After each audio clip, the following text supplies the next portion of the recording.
Olá pessoal, tudo bem? Dando continuidade às nossas aulas, da parte de administração de rede, um assuntozinho interessante, né?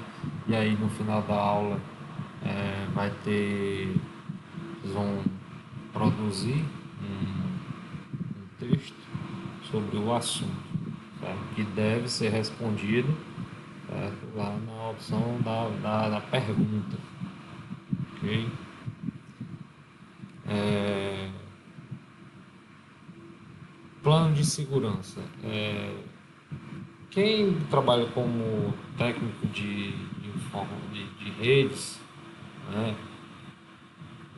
faz os estudos para se tornar um administrador de rede, não é aquele cara que é simplesmente o que fica responsável por configurar a rede de uma forma mais próximo da perfeição, deixar sempre a internet funcionando na medida do que compete a ele, aquelas condições, acessibilidade, segurança e disponibilidade, né, que é o que uma rede necessita, né, para que ela esteja realmente funcionando perfeitamente, né?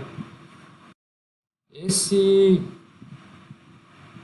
esse profissional, né, no caso o técnico de, de redes, né, ele também precisa, juntamente, lógico, com a parte administrativa da empresa ou da instituição, elaborar um plano de segurança que envolve muitas situações, certo?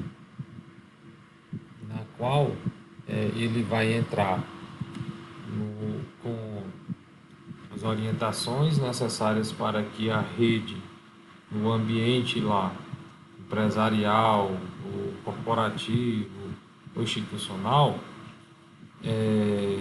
seja seguro, eficaz e disponível, né? Então, aí, o que é um plano de segurança? Nada mais é do que essas coisas que eu estava falando agora. Você elaborar estratégias para que a sua rede computacional flua de forma segura, com disponibilidade de informação e ao mesmo tempo ela vai ter segurança, né? E vai ter, lógico, as restrições, né? Que a gente já vem falando antes, que tem usuários que têm determinados privilégios, né? E no meio disso tudo tem a questão do plano de segurança. Aí vamos focar mais nisso. Plano de segurança. Para uma empresa, como eu já havia dito antes, as informações são extremamente importantes e requerem muitos cuidados. Aí ele vem dar um exemplo. Se um invasor tiver acesso às informações sigilosas, poderá causar um prejuízo enorme para a empresa. Alguns prejuízos podem ser tangíveis, né? Ou seja, possível de mensurar danos financeiros, né? Mesmo que isso leve muito tempo e esforço. Um prejuízo financeiro é ruim para qualquer empresa e, dependendo do montante, pode levar muito tempo para que se recupere, né? Então, quer dizer, dependendo do problema que essa invasão causar, pode trazer um prejuízo de caráter financeiro para a empresa, né? Ela pode perder muito dinheiro, pode danificar equipamentos e tudo, mas esse prejuízo, apesar de financeiramente pode ser alto, a empresa se recompõe, né? Aí a questão que pode demorar um pouco ou ser rápido, vai depender de quanto de poder econômico essa empresa tem, né? O problema é quando essas invasões causam os prejuízos intangíveis, né? Intangíveis são aqueles, como ele bem diz aqui, ó, são aqueles que não podemos mensurar e que muitas vezes são irrecuperáveis. por exemplo, a reputação, né, e a credibilidade da empresa. Se o cara faz uma invasão na empresa, onde ele consegue, por exemplo, pegar todos os dados dos clientes e usar esses dados para algum benefício próprio, né? Tipo pegar dados de cartão de crédito, ou então expor a vida dos clientes, né? Esse tipo de prejuízo fica complicado de você recuperar, certo? Porque você perdeu a sua reputação no âmbito no que diz respeito à empresa, né? De como a população vai ver a sua empresa, né? Perde a credibilidade e aí você, com isso, perdendo essas duas coisas, você vai perder cliente, né? O pessoal não vai mais usar a sua empresa porque você não passa o quê? Credibilidade. Não vou entrar, não vou usar a empresa do fulano porque teve uma invasão lá e pegaram todos os meus dados, compraram coisa com os dados do meu cartão de crédito, ou então exporam meus dados na internet, né? Então fica complicado. Então temos que ter essa diferenciação, né? Que são os prejuízos tangíveis, que é de caráter financeiro, é um prejuízo tipo queima o computador, danifica alguma peça numa máquina, por exemplo, isso é um tangível. Os intangíveis é quando você fere a sua reputação como profissional e você perde sua credibilidade, né? Isso aí fica difícil de você recuperar. Só seguindo, só complementando aqui, demora-se muitos anos para que uma empresa eleve, né, o seu nome, né, no mercado, né, para que você ganhe confiança, solidez, né? Não, eu confio muito na empresa do fulano lá, porque ela é boa e tudo, honra os compromissos, mas quando você perde essa credibilidade, fica complicado para você recuperá-la, né? E aí ele volta a frisar aquela questão de perda de dados, né? Como tipo expor o CPF dos seus clientes, número de cartão de crédito e assim sucessivamente, né? Então aí vamos frisar bem, percas tangíveis é a parte financeira e a perca intangível são os problemas que isso vem a causar, certo? Tipo, a reputação da empresa, ou no caso for um profissional autônomo, a sua reputação, né? E a sua credibilidade. Para isso é necessário que seja montado um plano de segurança, certo? E esse plano de segurança ele começa com algumas partes. Primeiro, análise de risco. Você deve fazer uma análise na empresa, né? Cada setor, quais as vulnerabilidades, certo? E quais as ameaças que podem atingir essas vulnerabilidades, né? Pode acontecer. Aí o que a gente considera ameaças? Ameaça é uma situação de perigo a qual a empresa está sujeita, certo? Nesse sentido, a gente tem 4 situações, né? As ameaças intencionais, não intencionais, relacionadas a equipamentos e relacionadas a eventos naturais, certo? As ameaças intencionais é quando um indivíduo ou vários indivíduos, de forma proposital, tentam elaborar e efetivamente executar um ataque à sua empresa, né? Ou à empresa que você trabalha, né?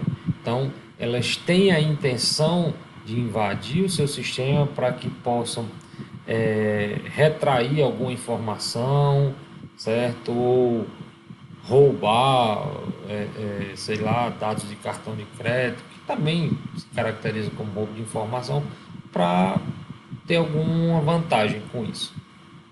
Ameaças não intencionais. Essas ameaças não intencionais, elas se enquadram bem quando, por exemplo, usuários não treinados, certo? De forma inocente, certo? Ou por não ter tanto conhecimento, acabam que abrindo as portas da empresa para que pessoas de má índole possam invadi-la. Por exemplo, a pessoa manda aqueles usuários que saem clicando em tudo quanto é link na internet, recebe um e-mail, já sai clicando, né? E aí esse usuário, mesmo que não seja de forma intencional, ele pode estar abrindo uma brecha na segurança da empresa para que pessoas mal intencionadas possam vir a roubar os dados da empresa, né? Ameaças relacionadas a equipamentos, né? É a questão do que diz respeito a problemas em equipamentos, né? Ele fala bem que, ó, situação de risco que envolve na possibilidade de equipamento de rede comum, um roteador, um servidor, um firewall, apresentar defeitos ou falha de funcionamento, certo? Ele dá o exemplo aqui do IDS, né, que é o que identifica os ataques, né, detecta os ataques de invasão, né, e esse defeito não obrigatoriamente pode ser um defeito que a máquina deu defeito do nada, pode ser também, certo, uma má configuração do equipamento, por exemplo, entendeu? Pode ser caracteriza como um defeito. E ameaças relativas de evento natural. Aí é quando estão os fenômenos da natureza. Por exemplo, você está na tua empresa e aí teve uma enchente, teve um incêndio. Assim, são situações, certo?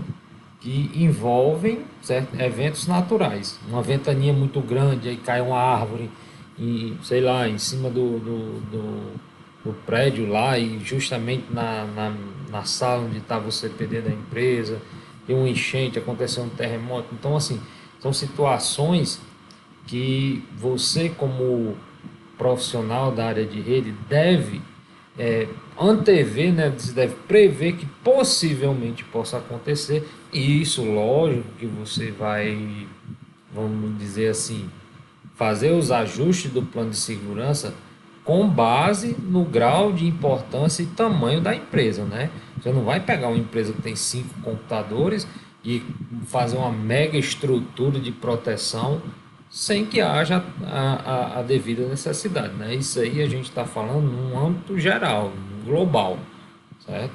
Que são essas situações que você deve ter conhecimento e colocá-las em prática sempre que for necessário.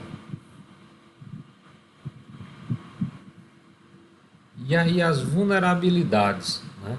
Vulnerabilidade é como ele diz aqui, ó, vulnerabilidade é uma falha que pode ser explorada para se conseguir efetuar um ataque. É importante que se conheça todas as vulnerabilidades existentes na empresa e por onde e por menor que ela seja, perdão, por menor que ela seja, né? Você não deve menosprezar qualquer tipo de vulnerabilidade possível que exista na sua empresa. Toda ela deve ser levada em consideração, né? Aí vem uma tabelazinha da vulnerabilidade e qual a ameaça que pode ocorrer. Tipo, o indivíduo que está tentando atacar pode usar esse tipo de ameaça em cima daquela sua vulnerabilidade, né? Por exemplo, funcionário sem treinamento. Qual tipo de ameaça? Engenharia social, coação, suborno, defeitos em equipamentos, pode trazer o que? Portas abertas, comportamento imprevisto, brechas de segurança nos equipamentos, falha de suporte a acesso e falta de redundância, que é quando você tem um servidor que não tem replicação, indisponibilidade da rede, sofrer ataques de DOS, né? Central de dados situada fisicamente em piso baixo, corre o risco lá da inundação, que é aquelas ameaças lá de caráter de eventos naturais, né? Falha de segurança física, que é a questão de o ambiente estar acessível a qualquer pessoa que não sejam autorizadas, certo?